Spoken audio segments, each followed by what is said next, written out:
means also I will make then Xingming host again. Just a second.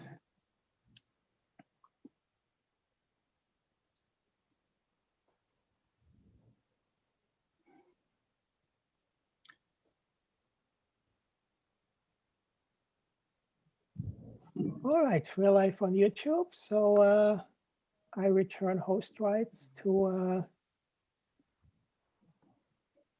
okay, I'm a host and now. I will hand over the session chairing to Haining, who will be sharing today's session.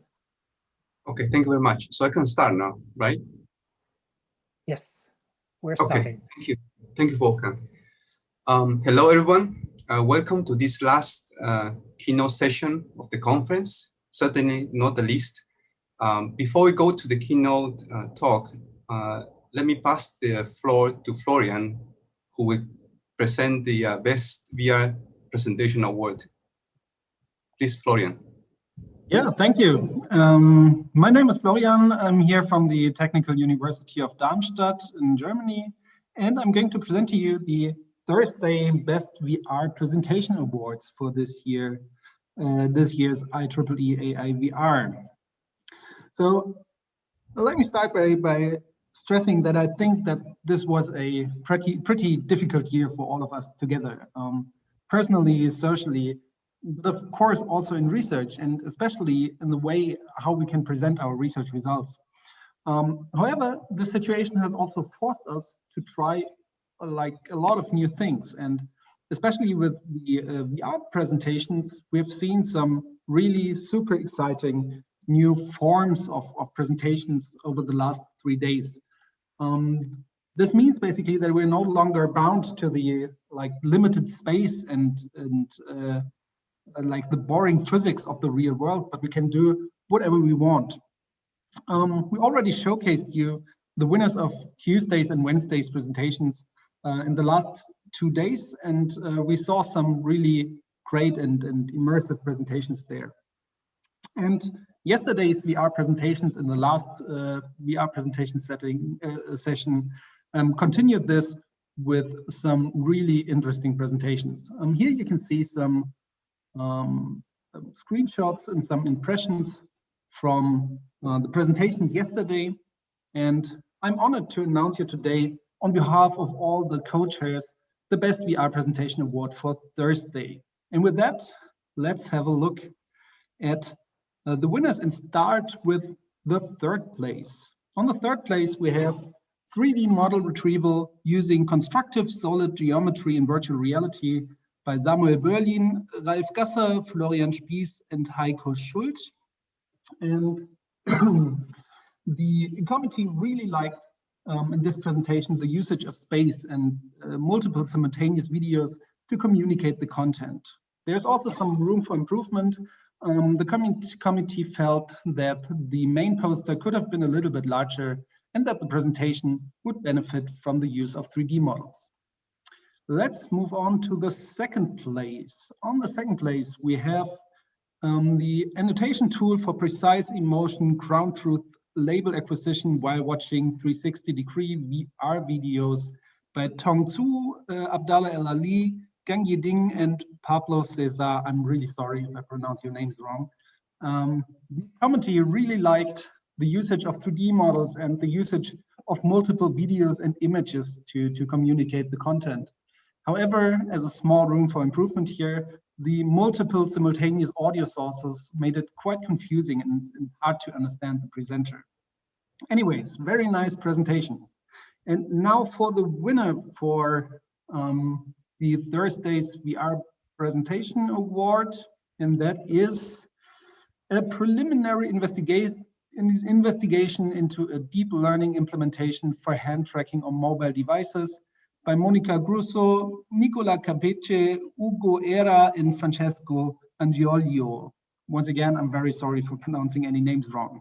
The committee really liked the very nice usage of space, images, video, and 3D objects to communicate the contents in a very clean and clear environment.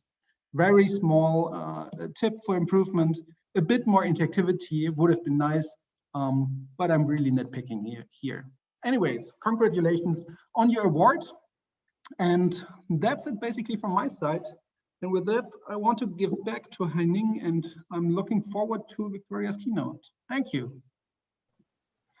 Thank you, Florian. So let's move ahead to the keynote talk. And I would like to take a few minutes to introduce the speaker.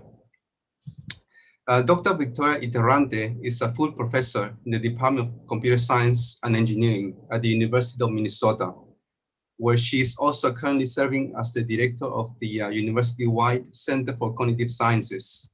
Dr. Interrante's research interests encompass all aspects of the design, implementation, and evaluation of virtual reality applications for social good. In addition to long-standing efforts related to spatial perception and presence, which will be the theme of her talk later on, other recent projects have focused on cyber sickness mitigation, developing virtual applications to understand and address biases, and the development and use of VR technology to support different types of medical applications. She is the recipient of the 2020 IEEE VGTC Virtual Reality Career Award for her lifelong contributions to the field of virtual reality and visualizations, and the 1999 Presidential Early Career Award for Scientists and Engineers, which is the highest honor bestowed by the US government on outstanding scientists and engineers beginning their careers, independent careers. So without any further ado, let's welcome Dr. Victoria Interrante, who will talk with us about spatial perception in virtual architectural environments. Over to you, Victoria. Thank you so much for the kind introduction. So here, and thank you all in the audience for showing up to see my talk today. I'm Victoria Interrante, and as you know, I'm a faculty member in the Department of Computer Science and Engineering at the University of Minnesota. Let's see, how do I? Okay. So over the past 15 years, I've been working really closely with a colleague from the Department of Architecture on a series of projects aimed at enhancing the process of architectural design through the use of immersive virtual reality technology. And one of the most important insights that my colleague had about the use of technology in the design process is that designs can be influenced in subtle and unconscious ways by the tools that the designer uses to explore the design space and to instantiate their design ideas. So my colleague used to say that he could tell just by looking at a student's work what tool they used to come up with the design that they were presenting. And this slide shows some examples of some of the most common design tools that architects use: pen and paper, cardboard models, and architectural drafting software. And each of these tools has its capabilities and limitations.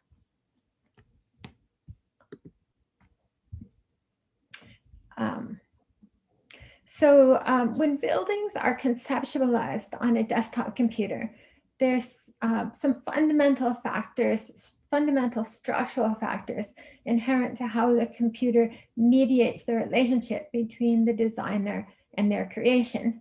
And those factors can influence the resulting product.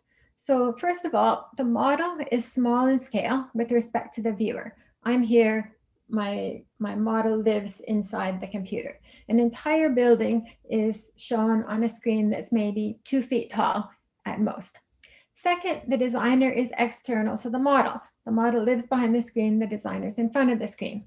And when parts of the model shift off screen, they cease to exist in the imagination space of the viewer. So there's little sense of scene continuity beyond the edges of the screen. And in most modeling systems like SketchUp and others, it can be cumbersome and non-intuitive to interactively adjust the vantage point from which the model is being viewed. And so trying to do a walkthrough of a building interior is not easily accomplished, and the results can be unsatisfying. So these factors and more influence the types of designs that are easy to achieve and the aesthetics of those designs.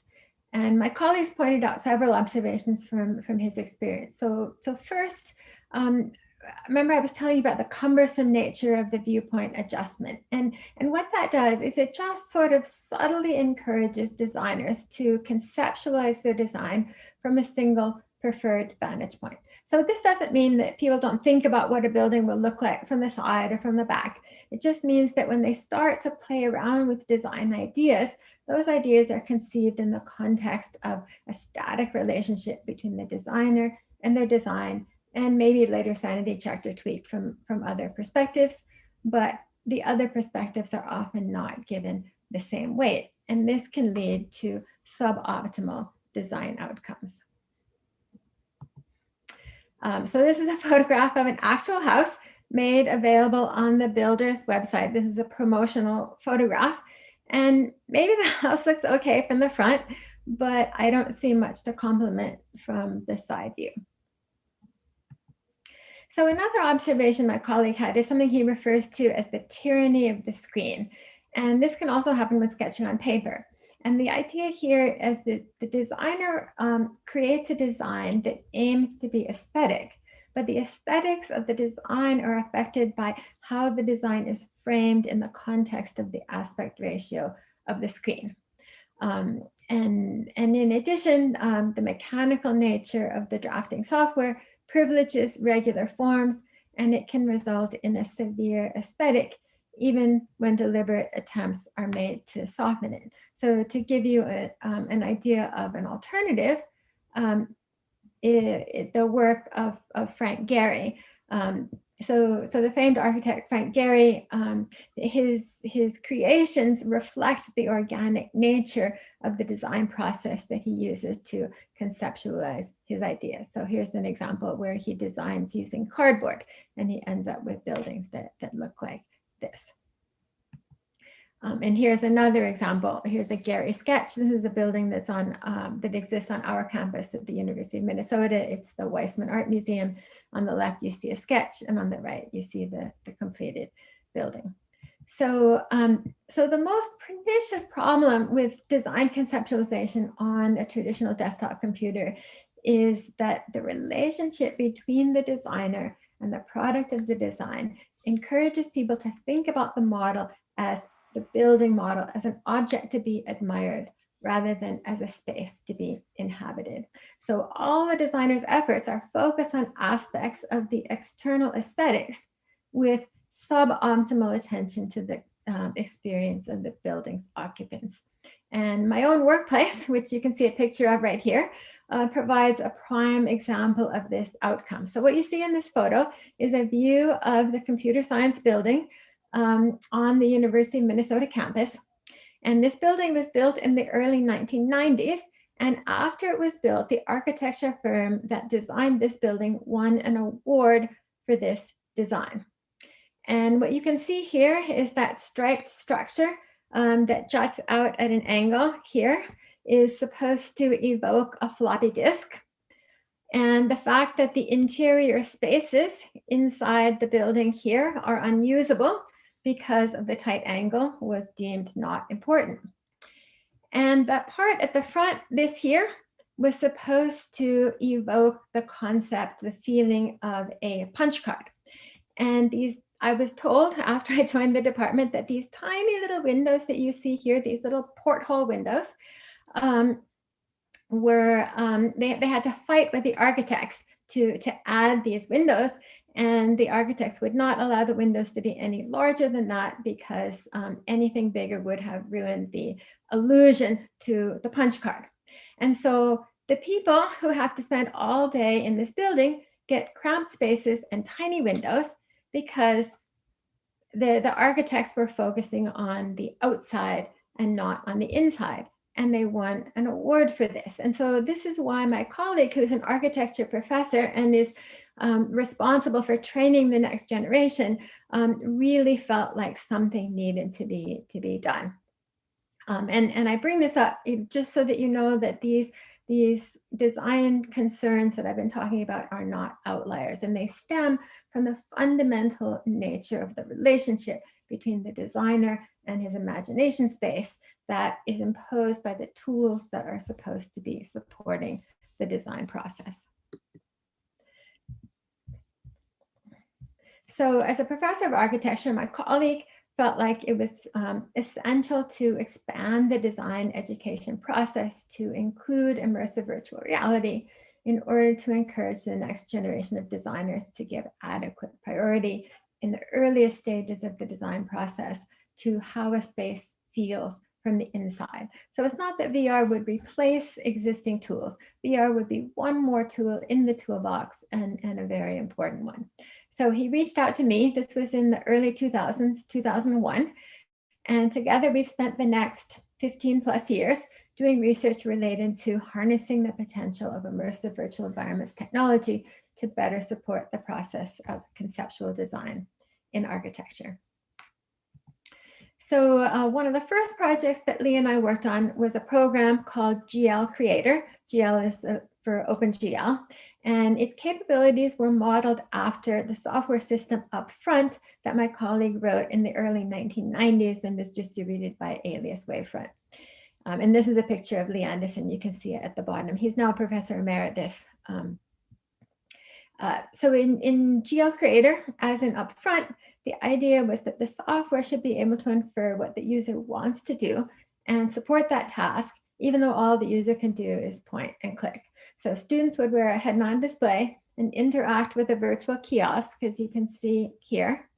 And they would do this in 3D. The virtual kiosk allowed them to choose actions like create, edit, attach, add texture, and they could build geometry around themselves as they freely walked around in a large tract space. And one of the highlights of this software was that it supported design conceptualization at multiple scales. So for example, what you see illustrated here is a scenario in which a student is asked to design some pinup boards for the design college. And the pinup boards are where students will display their design ideas. So recognizing that good design doesn't occur in a vacuum, the software supports the use of virtual mood boards, these things here, where you can pin up not only photographs, but also videos. And across the top of the table is a floor plan of the space in which the kiosks are going to be built. And so everything that is created using the GL Creator Immersive Design tool on the table is simultaneously built in life size at the corresponding spot in the virtual courtyard. And then students can alternate between working on the scale model and standing up and walking around and adjusting the model at true scale. And this allows the students to get a better understanding of how various elements of the design scale as the design becomes larger. It's one of the things that Lee, as an architecture instructor, always used to emphasize is that oftentimes details that look lovely on a scale model can end up looking monstrous when built out at true scale. And he said that it takes time and experience to develop an accurate understanding of what something will truly look like when it's actually built out. And that's one of the things that this software was intended to support. So, although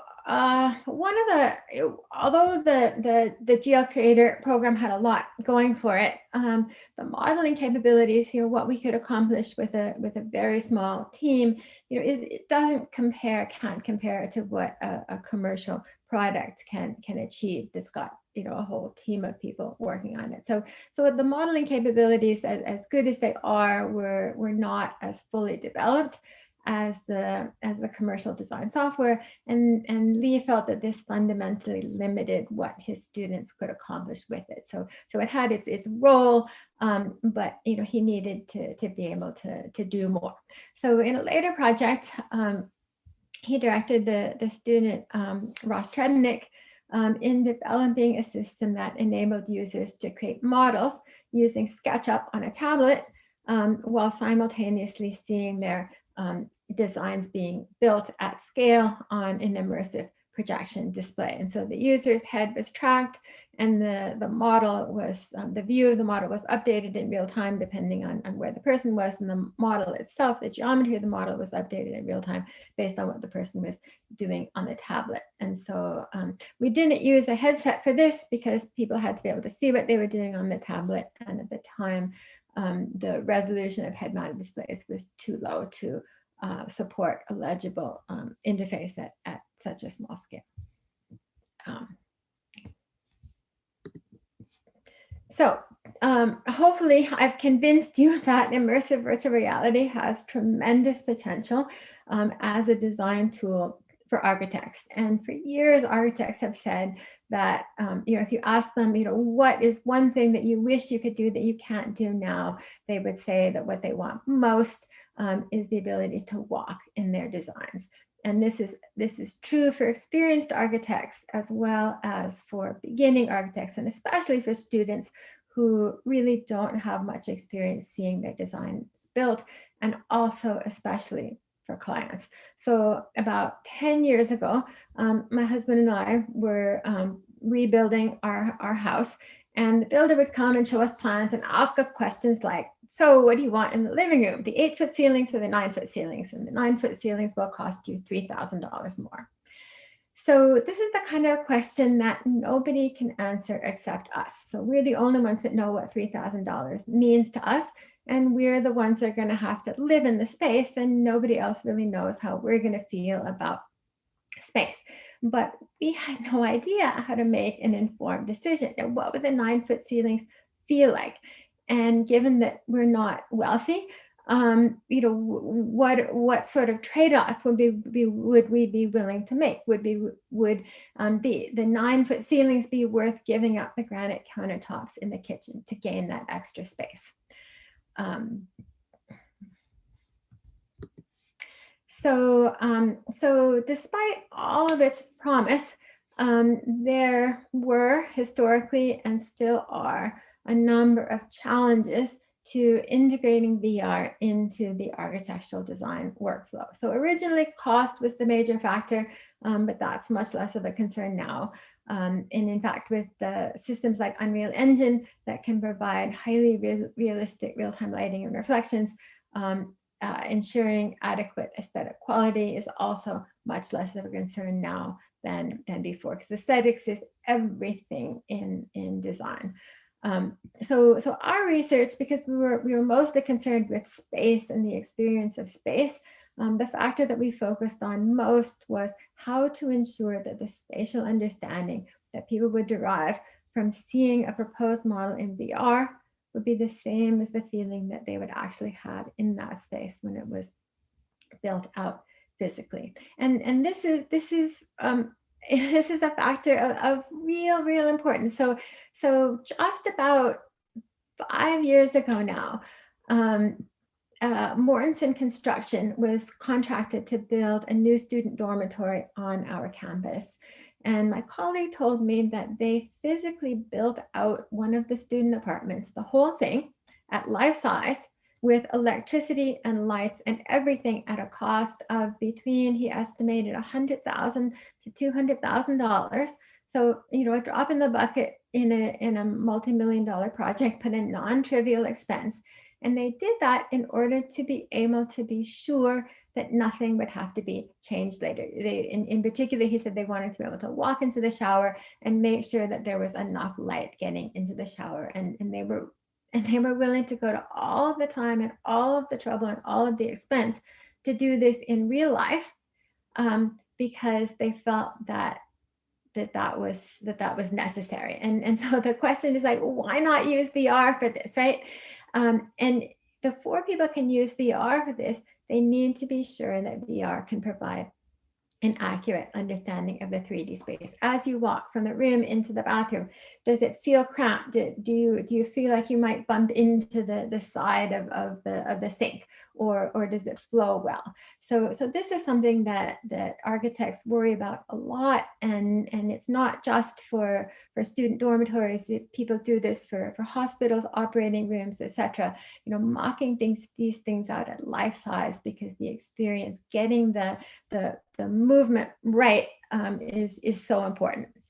And so why not VR, right? So here's some of the problems. So for the past 25 years, people have been reporting that egocentric space perception is somehow fundamentally different in VR than in the real world.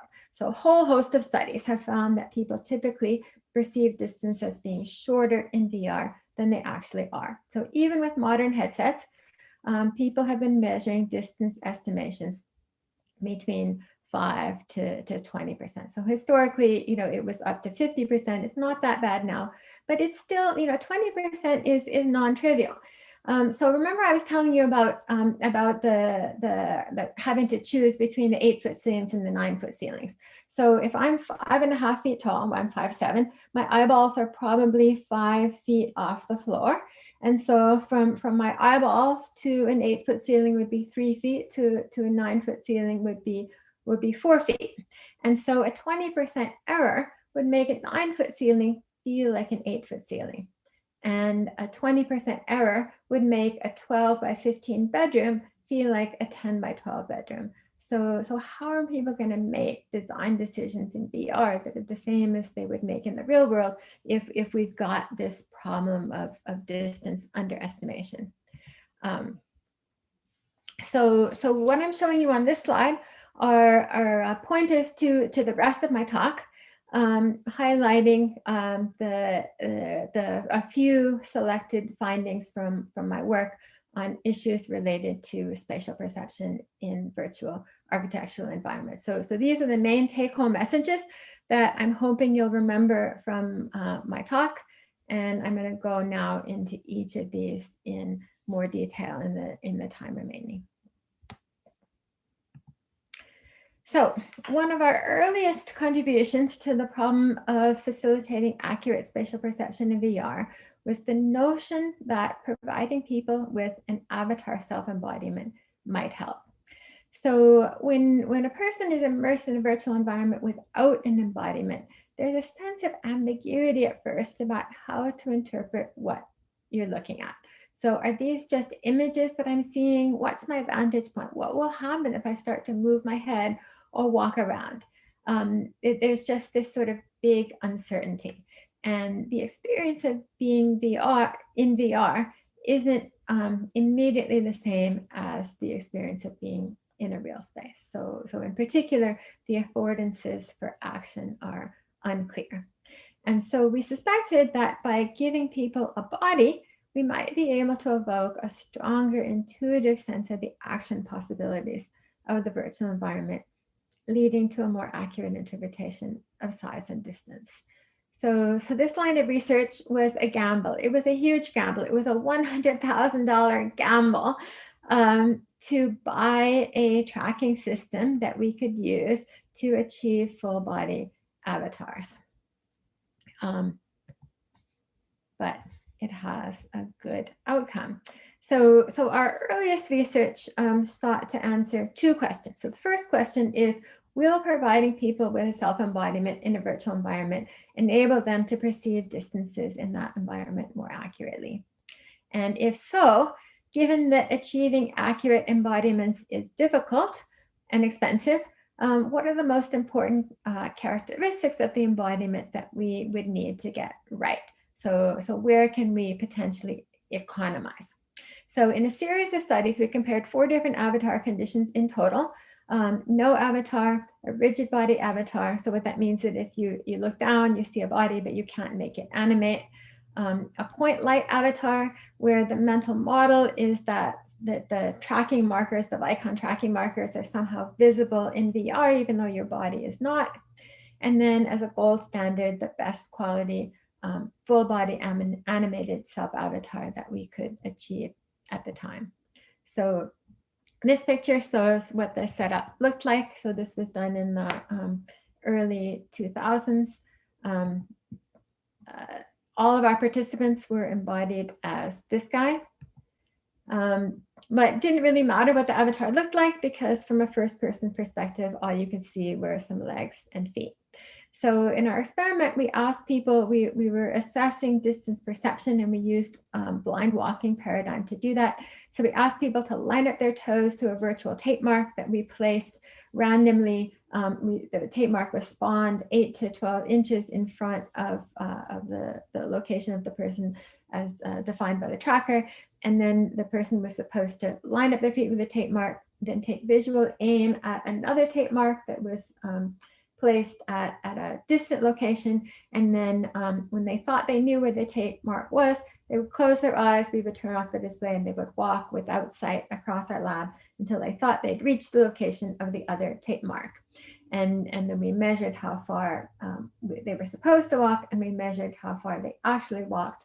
And that gave us our measure. And this experimental design was intended to force people to look at their virtual feet without explicitly drawing attention to the fact that they had feet, because we didn't want to prime people or bias people with the presence or absence of the avatar. So this is what the participants who were embodied as a point light avatar saw. And this is a photograph of the environment and the real environment that we used for our studies. So after people did the experiment in VR, everybody had to do the exact same thing in the real world environment using real tape marks and not wearing a headset, so that we could use we could have a basis for comparison between actions in the virtual environment and actions in the real world. So this is a screen capture showing what our virtual model looked like. This was modeled by my colleague Lee Anderson using SketchUp and texture mapped with photographs from the actual real space. And it felt compellingly realistic. I mean, now we look and we see the jaggies, and so we know that it's computer graphics. But it's really the main giveaway is that every office is numbered 429, and some people noticed that. So this is what we found. The people who weren't embodied in an avatar, so it's between subjects, walked significantly less far in VR than they did in the real world. So every point on this chart represents the average relative error of a single participant over 20 walks in VR and 10 walks in the real world to different distances, randomly defined distances. And so the x-coordinate of every point is defined by the participant's average relative error in the real world. And we can see that there's some variation, but the points are more or less clustered around 0. The y-coordinate of each point is defined by the participant's average relative error in VR. So points that lie anywhere along the diagonal line would represent behavior that was the same in VR as in the real world. Some people just walk farther consistently, some people walk shorter consistently, but below the line means they're walking shorter in VR than the real world. Above the line means they're walking farther in VR and the real world. And so what we can see is that, there's a few folks here. The color coding represents the statistical significance. So there's a few folks here who had results that were not statistically significantly different between the real world and the virtual environment, but the majority of people were underestimating, and by rather substantial amounts. So look, sort of between 25 and 40% underestimation. So the people who were embodied in a high fidelity avatar did better. So overall, people were still underestimating, but not by as much. And with the other two avatar conditions, the results were mixed. So some people did okay with the stiff avatar, but other people didn't. I mean, here's this one who's spot on in the real world and underestimating by 50% in VR. But, then there's others who are, only underestimating by 25% or so. And there's always the few who are doing everything. No significant difference. And with the point light avatar, it was the same. So what you see here is a summary Providing an avatar between no avatar and a full avatar, providing an avatar helps, but it doesn't eliminate the problem entirely. And in particular, what we found is that making the avatar worse, compromising either on the visual fidelity or on the motion fidelity, seems to hurt. So what these results suggested to us is that if we could improve the, so we couldn't, I mean, this was the best we could do, right? But making the best we could do, making it worse hurt. And so that suggested to us that, that maybe investing time and energy in trying to improve the quality of the self-avatar might help. Okay, so in more recent work, my students and I have been trying to investigate the relative potential merits of two fundamentally different approaches to achieving more realistic avatar self-representation. So if we attach an RGB depth camera to a head-mounted display, we can achieve a real-time 3D mesh model of a person's own body. So when you look down at your body, the camera on your head also looks down at your body, and we can render that in the mesh model in the context of the virtual environment in 3D. And so with this type of representation, the self-similarity is perfect, but the representation is difficult to modify. And so why would this be a problem? So maybe we want to show the virtual hands in a slightly different pose in VR than what they have in the real world. Maybe you're grabbing a passive haptic prop that's just slightly smaller or larger than the corresponding virtual object. So that becomes tricky. The advantage, there's no need for animation. But when you're just using a head-worn camera, you can only capture a shell. So you can't capture the full 3D model. And so you don't have a 3D model that you can use for shadow casting and other purposes. And then background subtraction is a perennial challenge. So with the scan 3D body model, the adjustment possibilities are endless, but then all of the movement you want to see has to be explicitly tracked. So here are some photographs from the PhD dissertation of my student, Lauren Fiore. He developed software to reconstruct self-avatars from head-worn RGBD cameras. And so what you see here is a mesh model of my hand. If you look really closely, you can see sort of the jaggies around where the foreground was segmented from the background. And you can also tell that it's a virtual model because there's an error in the placement of the lock with respect to the pre-baked shadow on the door there, because the lock's built out in 3D and the door is just textured with the photograph. But the main thing to notice here is that the environment, the virtual environment, can occlude the body as well as be occluded by the body, because we've got depth information that's provided by the RGBD camera. And this depth information is registered in the context of the tracking system that we use to render the 3D virtual model. So the pictures look nice, but the truth is that this is still not, a total solution. So there's still many challenges, and the biggest one is communication latency. So here you can see the hardware that we use. This is old hardware. I mean, this work was done a while ago. But this is a USB 2 camera. So now we've got USB 3 cameras, but we still have communication latency of up to about 100 milliseconds after we do the background subtraction. And so, this is just too slow. And other problems are self-shadowing, because the depth camera and the RGB camera are not at the same location, and so each one sees a slightly different view, and you've got hands in front of your face. You've got problems. Machine learning, I keep saying machine learning will be able to solve this, but we haven't got it solved yet in our lab.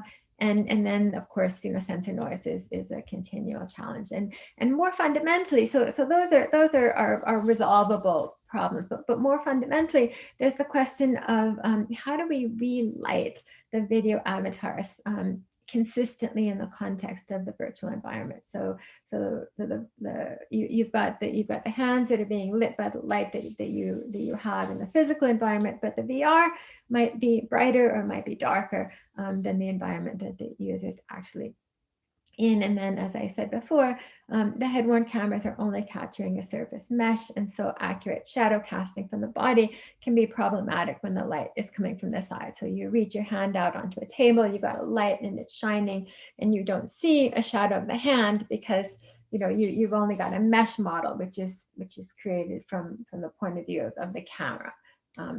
So that's problematic. And those are things that we're continuing to work on. So an alternative to the use of the video avatar is to use 3D scanned avatars.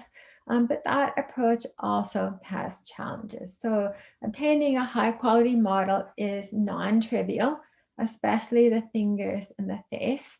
We actually had to go out to a commercial company to get this model, but as you can see, the fingers, animating the fingers would be problematic. This is a model we captured in-house, and it's okay, but it's still not perfect.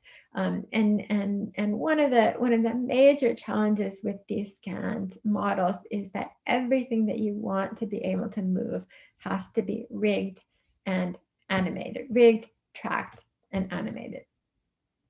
So the two approaches, camera-based or scan model, each of them has its capabilities and its limitations and many research challenges to be overcome. And so what we wanted to do is we wanted to try to do some preliminary investigations to figure out, which of these roads should we try to go down. And so our initial experiment uses a visual haptic cue conflict paradigm to try to compare people's inherent confidence or trust in each type of self-avatar representation. And we also have work that's comparing measures of communication fluency and social connectedness between conversational partners as a function of the embodiment method, whether you see people as a scanned avatar or you see people as a video-based avatar. And this is the work of my two PhD students, Shihang Dang and Sahara Siri.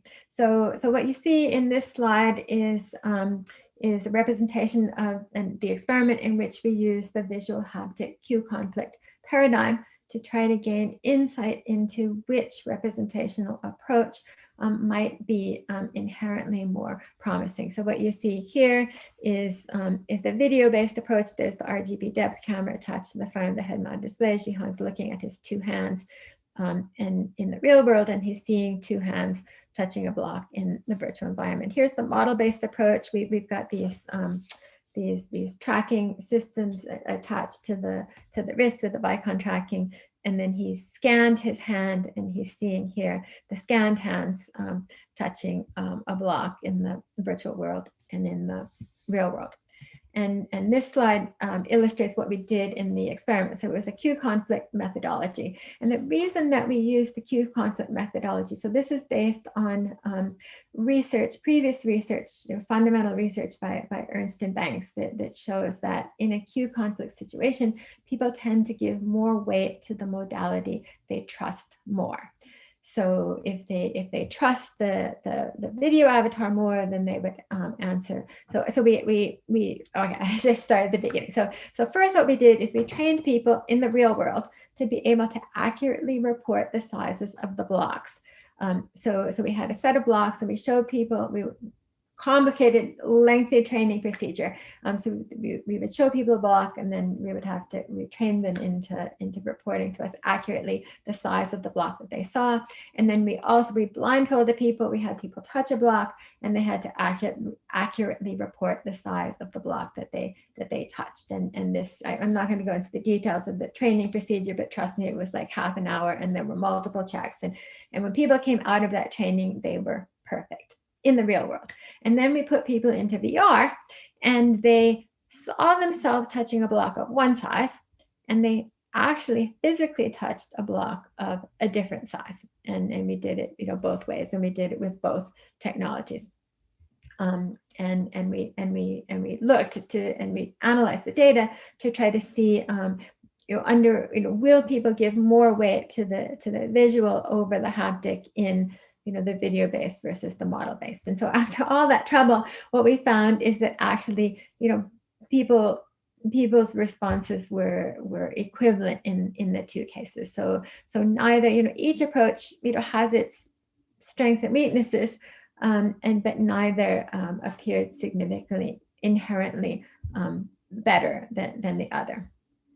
So here's some work from Sahar's dissertation. So what she had people do was to engage in 3 different interactive activities in VR with a confederate, and both people were either represented as a 3D video wearing video see-through cameras. You don't see the video see-through camera here, but the participant was wearing a video see-through camera and seeing Sahar in the context of the architecture courtyard.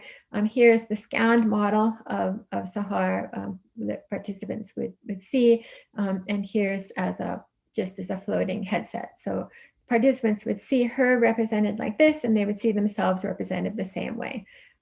So we had a scanned model for each of the participants, not as high quality as what we had with Sahar, and then people also could see themselves in the video see-through. And we used a green screen because background subtraction is always a problem. Okay.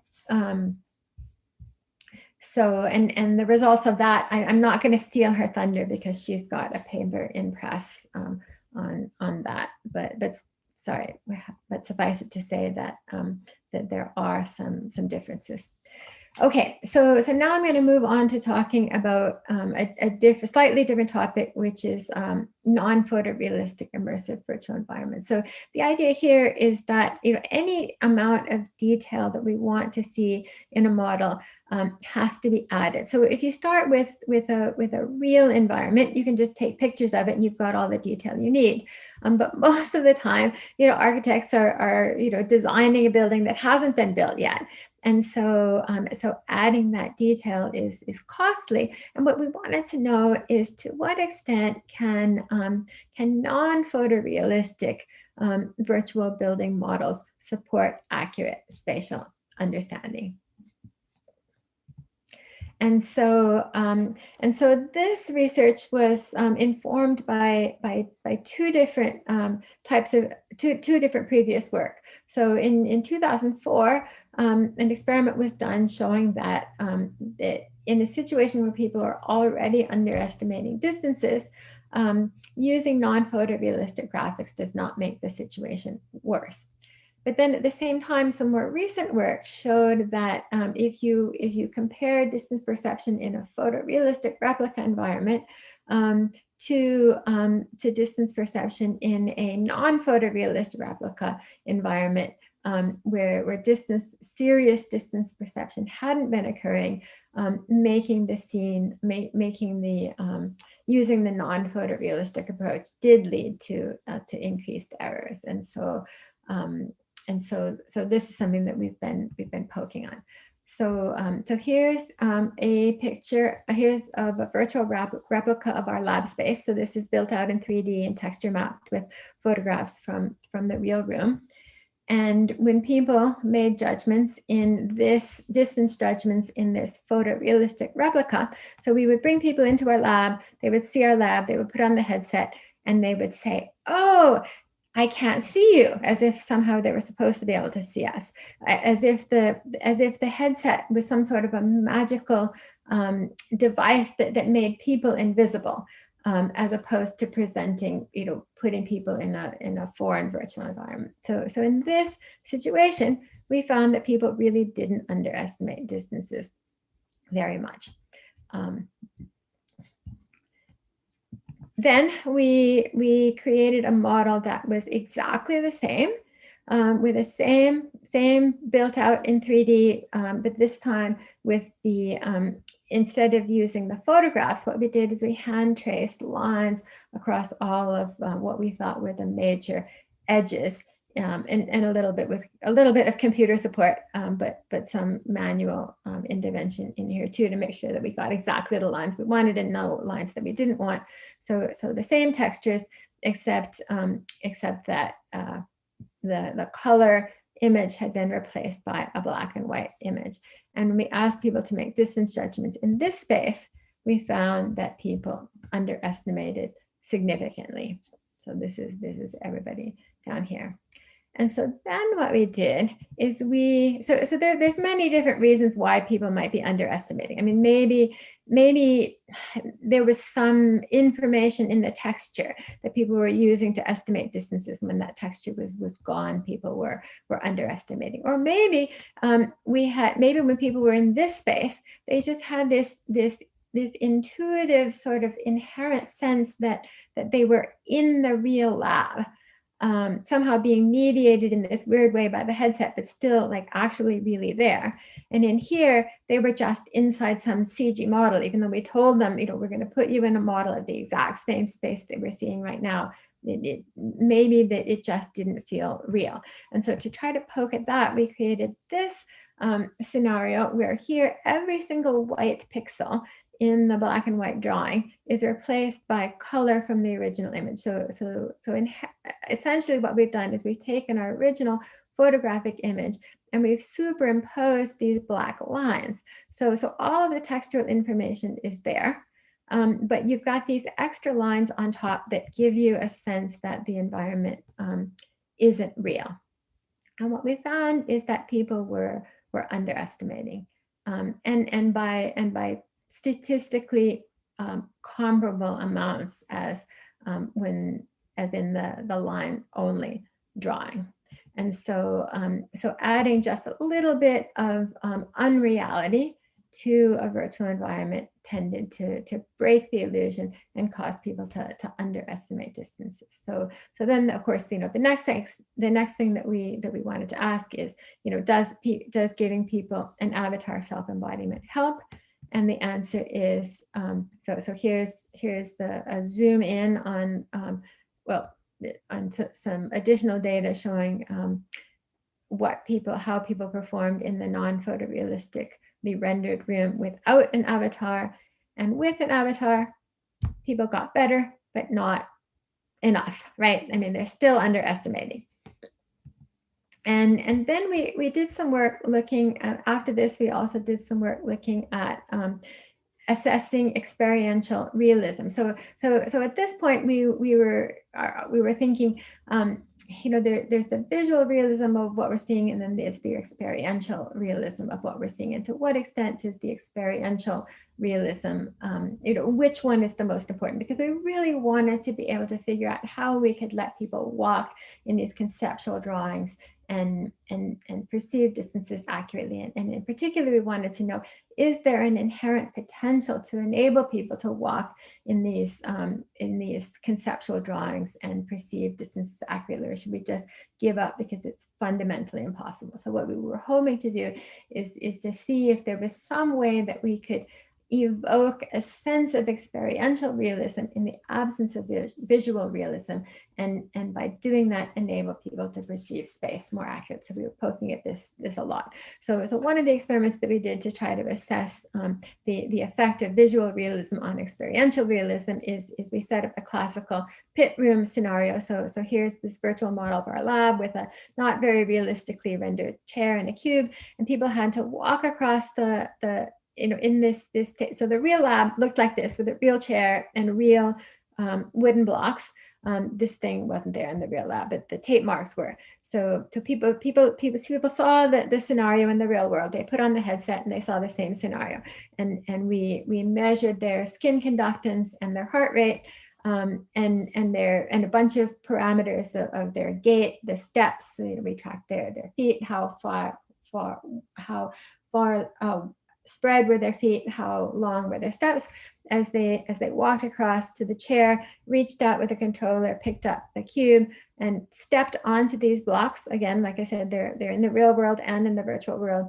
We asked them to put their toes across the edge here and to lean over and shake their hand. And when they shook their hand, Wizard of Oz, we would make the block drop, and then they would have to report the number on the square that they were aiming for, and this was to make sure that they actually did that. So we did this in the real world. I mean, we did this in this scenario. We measured everything, and then we've had people do the exact same thing in this scenario, and people walked considerably more slowly with wider spread feet, shorter steps, higher skin conductance, and so on. And then we mixed it up. We did it in the non-photorealistic case, and we did it in a photorealistic case that was representing a different environment. And so what we found was that people were equally scared. The experiential realism that we got from all of our measures was equivalent in this case as in this case. And so what that told us was that it was possible to evoke a sense of, or at least according to the measures that we had, a sense of experiential realism in a case where the visual realism was absent.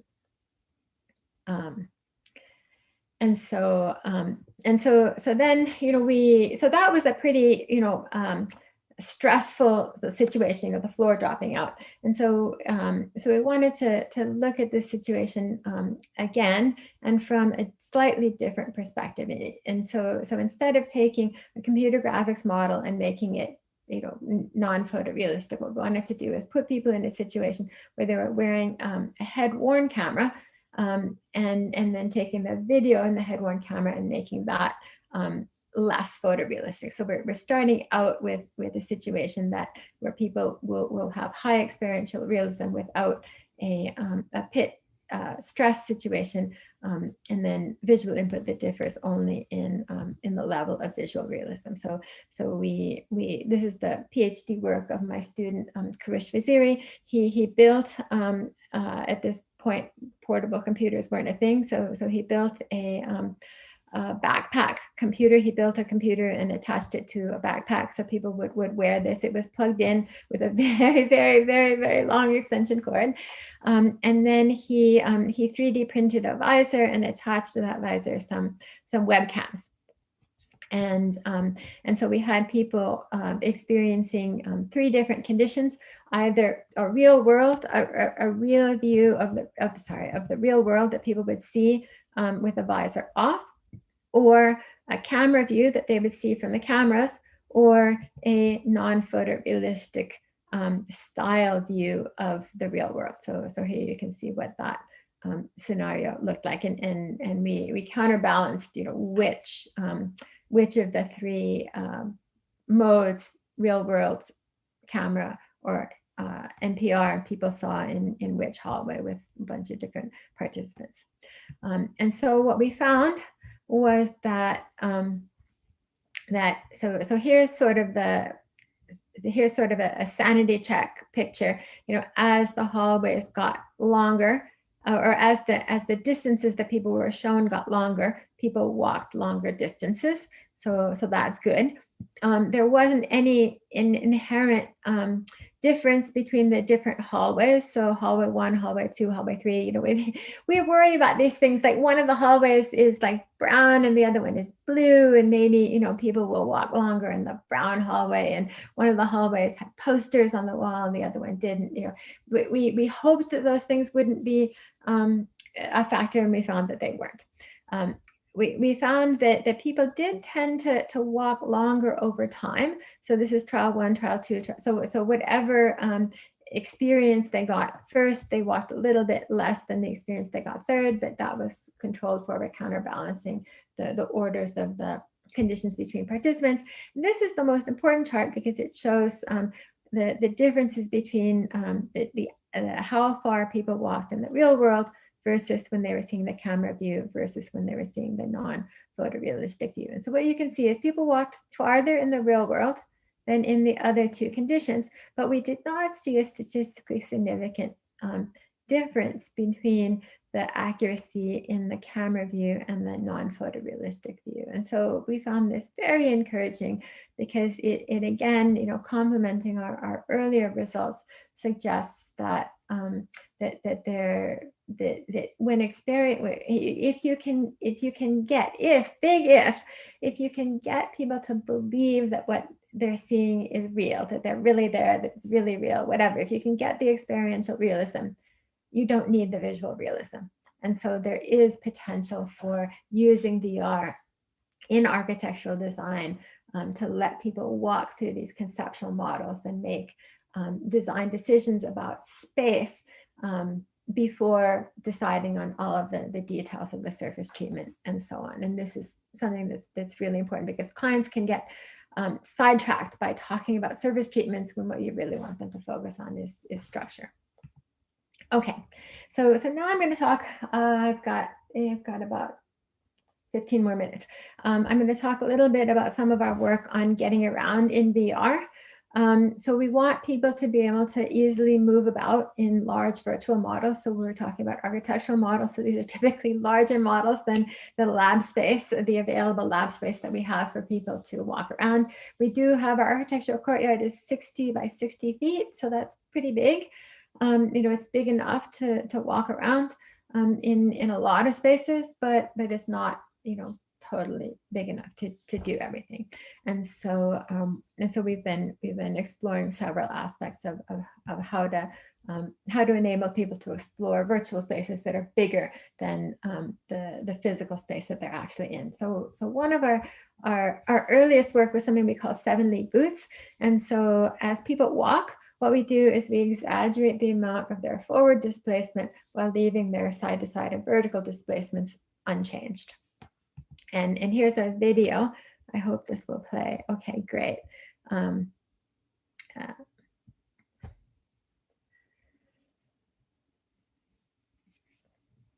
Ready. So what you see here is what the experiment looked like. People would walk in our room. They would get to the end. They would have to stop, and then they would walk in our room.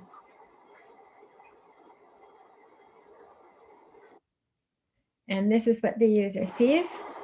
When they're flying with a wand, they actually don't walk, but they're just pressing the button on the wand, which is causing them to move forward. And so what you'll notice is there's sort of this gliding motion. You know, you're traveling, but it's not really similar to walking. There's been a lot of research on, you know, adding, you know, footsteps, virtual footsteps, but this is what the person sees when they're actually walking. So you can see there's a little bit of sort of side-to-side motion that comes just from the fact that they're taking steps. Now, when this is really you, you know, you don't notice this because you're compensating for it. But if somebody else were looking through your eyeballs and they weren't walking, you know, this is what they would see. So this is filmed off of the computer monitor, and you can you could hear somebody say stop right there, right? Because when they got to the wall, the person who's managing the cables would have to say stop. And then they would have to turn around, and at that point the screen got black. So that's, you know, it's suboptimal. This is what happens with the 7-league boots. Oh no, sorry. This is what happens with when we apply uniform gain. So what you can see here is that the person sort of, you know, everything is being, all of the tracking output is being exaggerated. So not only the forward distance, but also the side to side. And so because this is a narrow hallway, your head is sort of almost crashing into the two walls as you walk. And so this is very disturbing.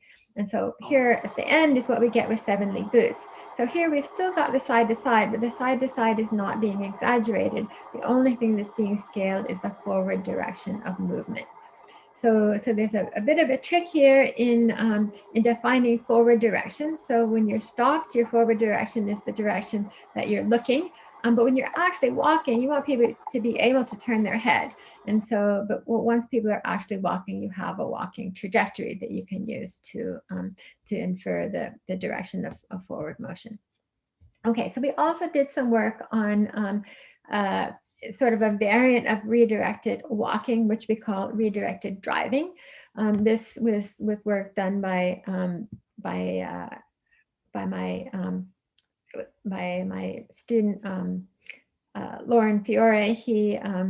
We acquired a motorized wheelchair, and we hacked into the controls. Well, he hacked into the controls in between where you would operate the joystick and where the motor would hear what the joystick was saying, so that people could drive the wheelchair and we could tell the wheelchair where to go. So we controlled what people saw, and we controlled what the wheelchair did, but people had the independent ability to drive. So we could alter, in subtle ways, what people were doing. So this was work that this experiment was done by Gerrit Bruder when he was visiting our lab in the summer of 2012.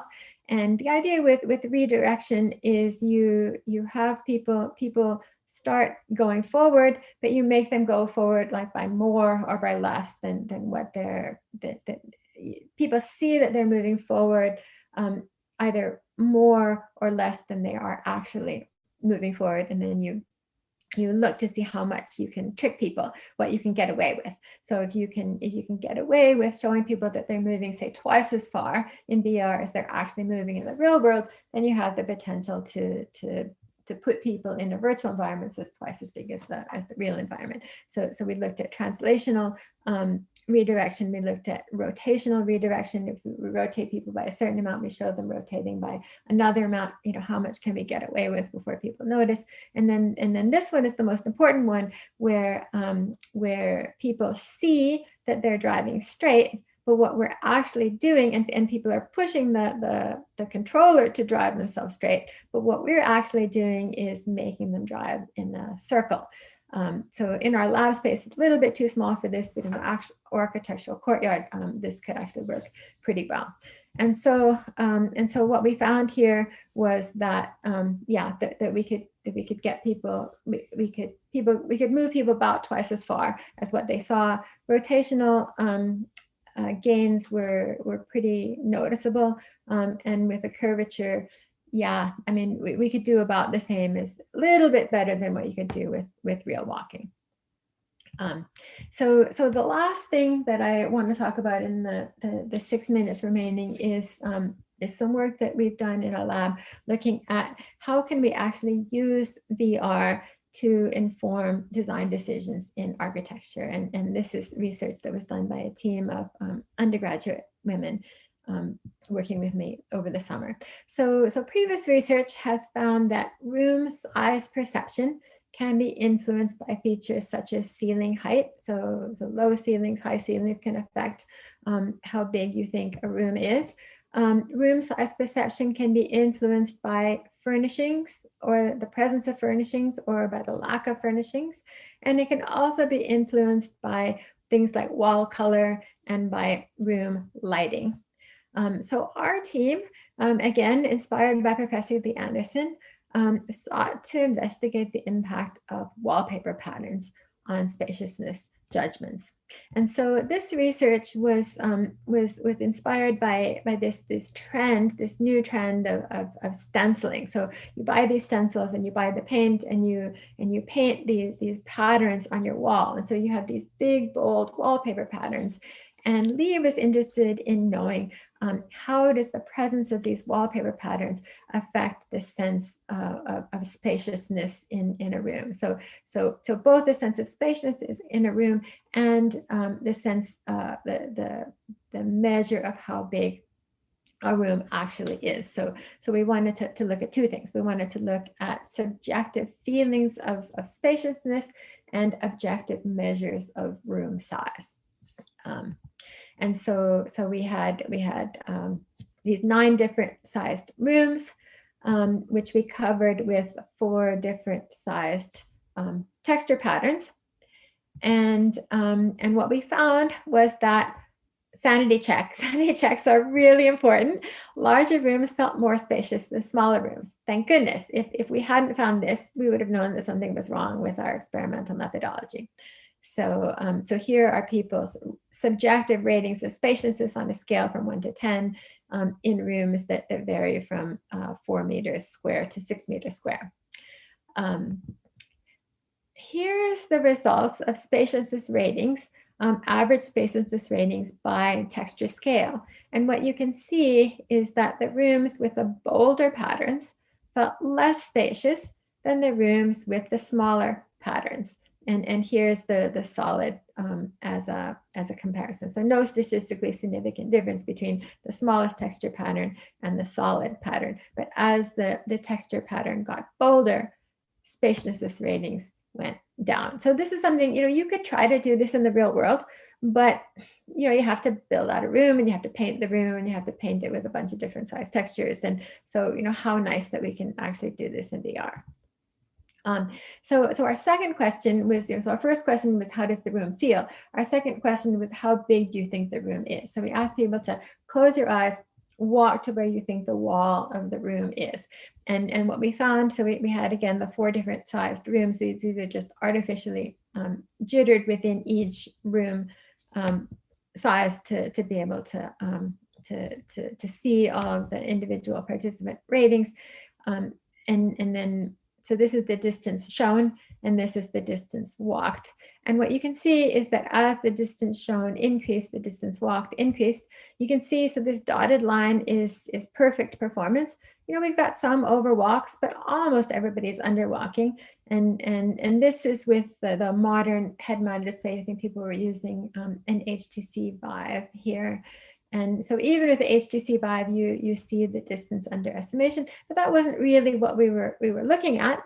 What we wanted to know was how would the wallpaper patterns affect distances. So we were encouraged by this, that the sanity check, if a room is bigger and people are supposed to walk longer to get to the wall, they do walk longer.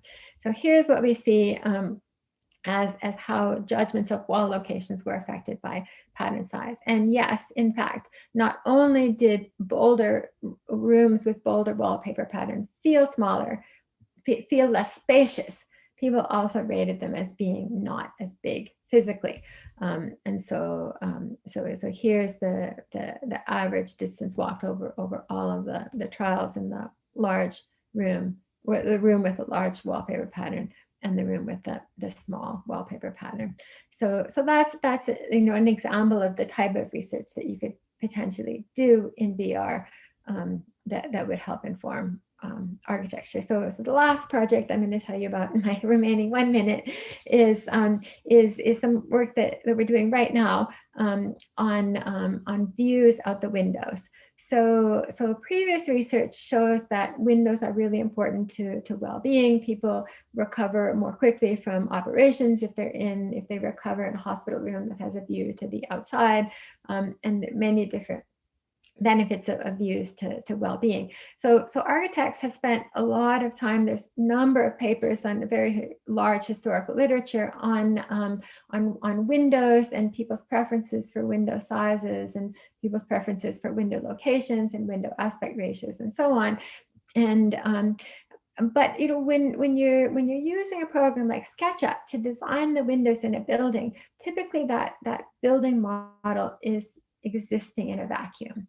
And what real world research has found is that people's preferences for window shape, window location, window size, window aspect ratio depend on what you can see out the window. And that ingredient is currently missing from present day design software. And so what we wanted to do was to see to what extent do people's preferences about windows, to what extent how important could it be to be able to show people, to enable architects to actually see what people would be seeing out the windows of their building as they're designing the windows. And so to try to get at that, we did this experiment, which takes a very, very first step. And so we looked at 7 different types of views. The 7th is no view, so I don't have a picture of that. But we let people have a vista out to an endless ocean, a vista out to the same endless ocean, but at night. So because light can affect spaciousness judgments. So we had people make spaciousness judgments and distance judgments, and we wanted to control for the effect of light. So inside, because this is computer graphics, we can do whatever we want. So inside, the wall color is not changing, but outside, the environment illumination is changing. We wanted to see if that would make a difference, and also the distance of the view. So here you're looking out to an endless ocean. Here you're looking out to some 3D trees that are right up to the window. My house is like that. And here you're looking to some trees that are a little bit farther away. Some of my windows also look like this. Here what you're seeing is a frosted glass. So there's a window, but you can't see anything out of it. And here what you see is a two-dimensional painting of a scene that's supposed to evoke the sense of an endless view to an ocean. And so obviously people were seeing this in stereo. We tested our participants for stereo ability before they were in the experiment, so you could see, and we even, this is textured with paint strokes and the whole bit. So at any rate, we have these different conditions of window views, and we wanted to see if people's sense of spaciousness in the room would differ, how people's sense of spaciousness would be affected by what they saw out the window. And so what we found was actually no significant effect of the window view on the spaciousness ratings, and no effect no significant effect of room size. And so we're currently working on extending that to design decisions about the windows, but at least we were able to sort of answer a question about how the view of the outside affects the spaciousness of the inside. And so I think I'm pretty much out of time. So to wrap up, virtual environments technology does have tremendous potential for use in architectural design at all stages of the architectural design process. And I believe that VR technology is going to have an increasingly important role to play in the architectural design process. And as VR researchers, some of the things that we can do to help with this are in tool building, building tools that fully support immersive design at all scales, and effectively supporting immersive design review. So you get multiple people, they're all wearing headsets, they want to be able to see the environment, they want to be able to see each other and to be able to discuss about the design. How do you want to represent people to each other in order to facilitate their communication about the design? Maybe by facilitating the acquisition and integration of photorealistic site views, including 3D geometry via photogrammetry. You can send the drone around, get a 3D model, and maybe let people design their houses in a context of the actual surrounding 3D site. And then enabling accurate spatial understanding of room size, ceiling height, building layout, and so on. And then the last is to try to avoid people getting cyber sick. Okay, so that's all. I want to acknowledge my current team. Well, Jihang just graduated, Sahar and Karush are my PhD students, and Lee Anderson and many other people's research also that I talked about here. So I think that's all. So are there any questions? Thank you very much, Victoria. It's quite interesting to see the historical perspective of the evolution of the design in virtual architectural environments. I always like to see how ideas and technologies evolve over time, and your talk did exactly that. So I really appreciate it. Actually, many of the things that you mentioned relates to what I'm doing, because I'm working in a project with architectural colleagues, and many of the ideas that you touch upon resonate quite well with me. So since that we're running a bit behind, let me see whether there are any questions from the participants, the attendees. Are there any questions that you'd like to ask Victoria?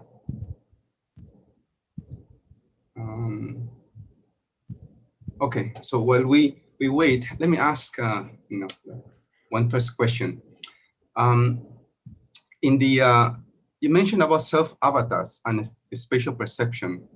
I was wondering if fidelity, not only for the avatars, but the fidelity and resolution for the environment has an effect on how people see distance, and whether that can affect the perception of distance within the virtual environment.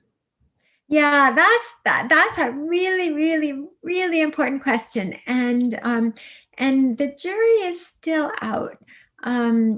I've yet to see a compelling instance of a case where people are able to perceive distances completely accurately in a non-photorealistically rendered virtual environment. But the reasons for that are unclear, and everything that we've done sort of points to how I don't think that it's fundamentally impossible. I don't think there's anything fundamental about viewing a virtual environment through a headset or viewing a virtual environment in a non-realistic way that forces this underestimation of distances. I think it's more a question of, if people don't, when you put on a headset and you know that you're just seeing pictures, I think that sort of causes people just don't immediately default to having the same action affordances, and I think that can maybe be exacerbated by a lack of realism. But we really haven't seen a fundamental effect of realism on distance underestimation, and so I remain hopeful. I think it's, I don't think it's intractable, and that's important because it's even though we can't do it yet, I think we should be able to. I don't see any questions. Maybe the system I am in is not the correct one. Anyways, while we wait for questions, let me ask a second question. Okay. Because I find your talk very interesting, and like I said earlier, it resonates quite well with me. The other question I have is about viewing perspectives.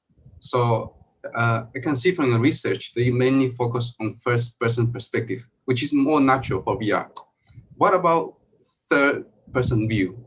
Have you explored that possibility and see whether actually that having a third view perspective of things could make a difference in terms of how we measure distance, and whether there is some kind of misjudgment of distance in virtual reality environments? That's a really, really interesting question. And the answer is, I personally haven't done anything with third-person views. We did have some work where we would put virtual human models into our virtual environment. So we would sort of be looking over somebody else's shoulder. So we weren't seeing our own selves. We would be seeing an avatar, and we would be looking at the virtual environment with the avatar in it. And so we wanted to know, if we, people add these little virtual human entourage elements to the building designs all the time to give a sense of scale. The little person stands by the door, and you get a sense of how big the door is, because statistically, people are within a certain size range. And so we had high hopes for being able to improve distance perception accuracy in VR by adding these little virtual human models. But we found that, well, not little life-sized virtual human models, but we found that they didn't have an effect. And the reasons for that are unclear, and it could be something to do with the paradigm that we used for assessing distance perception. So our most recent work found that when we put targets on the floor and we ask people to walk to where they think the target is, they're basically just ignoring everything else they see except the target. And so including maybe virtual humans. And so if we used a different method to assess perception, we might find an effect of humans, but we haven't so far. But that's the most that we've done in terms of seeing. The closest we've got to the third person view. Okay. let me ask a final question from me. What about the use of augmented reality for architectural environments? Do you think there could be a potential use for AR systems instead of VR systems for making decisions in terms of architectural elements? Yeah, that's a really, really interesting question. I think, and honestly, I don't know. We haven't done really anything with AR. I think I think if I had to guess, I would see a role for AR sort of in the stage, like after the building's already been after you've got, say, the wood up, maybe the wood and the see the problem is, if the problem is the real world is going to interfere, right? So if you've got like a completely bare site, you could use AR to put the building on the bare site. Most of the time, there's already something there that you have to take down. But I suppose, if you get in that sweet spot, where you've demolished whatever was there before and cleared up the trees, and you've got, just the site, you could potentially look at the house there. You wouldn't be able to get out to the second floor to really see much, and then when you've got it sort of built out with all the studs, you could potentially use AR to look at different floor treatments. But the problem is, the real world is always sort of sitting there as a ghost, like interfering with your ability to really see what the augmented content is. So I think it would be more useful for things like, envisioning where the wires are going to go, or the explaining to the workers, what to do in terms of where to put things, when you're doing the plumbing or something like that. I don't know for the client. You'd need an AR headset that could replace aspects of the real world with perfect occlusion, I think, where the virtual content occludes the real content, to really work for things like surface treatments. But that's just speculation. I haven't done much with AR. So yeah, good question. Sorry, and I'd be interested. I don't mean to be hard time. If you've done work with AR, you could probably help inform me, on different possibilities. I think that's all the questions I had at the moment. Are there any other questions from the audience? I don't. Maybe if you have any questions, you can ask maybe Victoria later on directly via email. I think that could also work. So thank you again, Victoria. Thank you very much. I really enjoyed your presentation, and certainly I will look into your work more carefully. And thank you very much. Yeah. Thank you so much. It was a real honor to be invited here. Thank you, Victoria. Bye-bye. Bye for now. Okay, so I think we are to move to the next stage, which is some closing remarks by Wolfgang. Before we move to that stage, let me say something about Wolfgang. Wolfgang, I don't know if anyone else have said it already, but allow me to do it again if someone already said it. Wolfgang worked really hard for this conference. And even though he got into an accident today, despite all the blood and the suffering, he's still here. And yeah, so I think we should really appreciate his effort and what he has done so far for this conference. So with that, let me pass the floor to Wolfgang.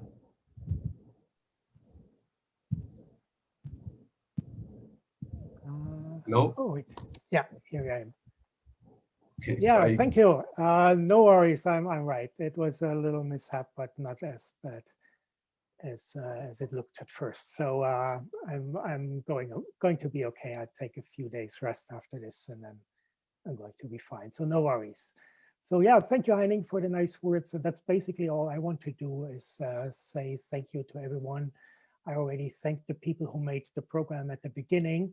And now, of course, I have to thank the people who made the conference happening. So especially the volunteers, because they have not been thanked before. Also the people who organized the poster sessions in VR. It was a nice experiment and a nice experience. So thanks a lot for all the people who made that work and made that happen. But the conference is not over. We still have one more session to go, and also the workshop. I heard there were some problems with the link in the first session, but I gave them the login, so they should be able to start it. So it should work. Then they have another session. In parallel, we have the game session, and then the conference will be over, which is why I'm not officially closing it. But of course, we already want to look ahead into once the conference is over, when how the next conference is going to be, which is why I'm going to hand over now to Anita.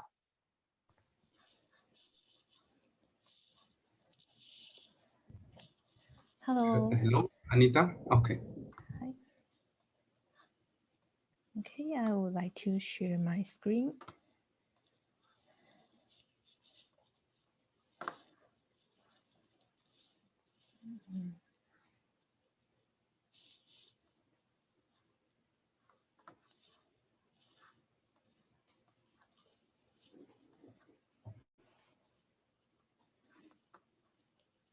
Okay, and I hope you can hear my the audio of my slides.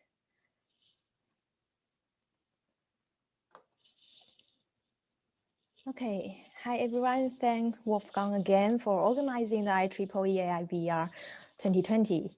And the great success of this year's conference promoted us to advance these meaningful events. So next year, IEEE AIVR 2021 is going to be held during November 15 to 17. And guess which city the conference will be held next year? Okay, if you have attended the first IEEE AIVR conference in 2018, you might think these photos are quite familiar. Yes, next year our IEEE AIVR conference will be back to Taichung. And if you haven't been there, let me show you a video. While an upward migration away from urban centers remains a common trend, Taichung is among the few cities in Taiwan blessed with a growing population. This has also helped it to become Taiwan's second largest city. Taichung is the heart of Taiwan. Situated in the middle of the island, it has an airport, as well as a harbor. Visitors and goods travel through these ports. Connected to two highways, the Taiwan High-Speed Rail and Taiwan Railway. From the north to south, Taichung offers conveniences superior to other cities. A new era of the Taichung metro system has begun. And with 2 metro lines, Taichung's transportation network will be even more complete. The best proof of Taichung people's mix of nostalgia and innovation is none other than the beauty of the city's architecture. Built in 1858, the Yufanglin family mansion and garden is a combination of European and Taiwanese styles and a paragon of Taiwanese Hokkien official residences. The loose chapel of Donghai University, a symbol of modern architecture, is also a perfect convergence of East and West. Asia University Museum of Modern Art is a poetic and daring showcase for aesthetics. National Taichung Theater sets a new standard for architecture in the 21st century and has been praised as one of the 9 architectural wonders of the world. Buildings demonstrating unique aesthetics and personalities have been built by internationally renowned architects, giving the city a rich and diverse appearance. The mild climate and fertile land have also helped make Taichung known as the Kingdom of Flowers. The 2018 Taichung World Flora Exposition shows the world the beauty of the city and the outstanding creations of diligent flower growers. Religious beliefs are a people's important spiritual assets. The Taichung Matsu deity is a power that unites Taiwan. The rich culture Taichung enjoys is the envy of many. Asia's most striking fine arts museum and most breathtaking botanical garden, plus a must-see National Library of Public Information, are all found in this city. Taichung Software Park has become the most impressive cultural and creative industry landmark. Taichung has made Taiwan a kingdom of bicycles. As such, it has the longest and most beautiful bike paths in the country. The best way to experience the relaxing atmosphere and the beauty of the city is to take a slow ride across the Dajiao River over a grand steel bridge. Taichung is regarded the capital for smart machinery. The annual output of more than 1,000 small and medium-sized businesses in this industry has reached 100 billion Taiwan dollars, making this city a paradise for entrepreneurs. Living in Taichung, one enjoys both the conveniences that a city offers, as well as beautiful natural scenery. At sunset, Gaomei Wetlands is drenched in an orange glow. Its wooden 700-meter pathway forms a beautiful curve, while the 700-hectare wetlands nurture a diverse ecosystem. This is where the river meets the sea, a paradise for migratory birds, and a playground for the winds. As darkness descends and the lights come on, the city reappears before your eyes in an entirely different way. Crowds flock into the National Taichung Theater, awaiting a great performance. Floodlights at Taichung Intercontinental Baseball Stadium turn night into day as an exciting game takes place. Taichung at night is permeated with youthful air. The city's nightlife is equally colorful.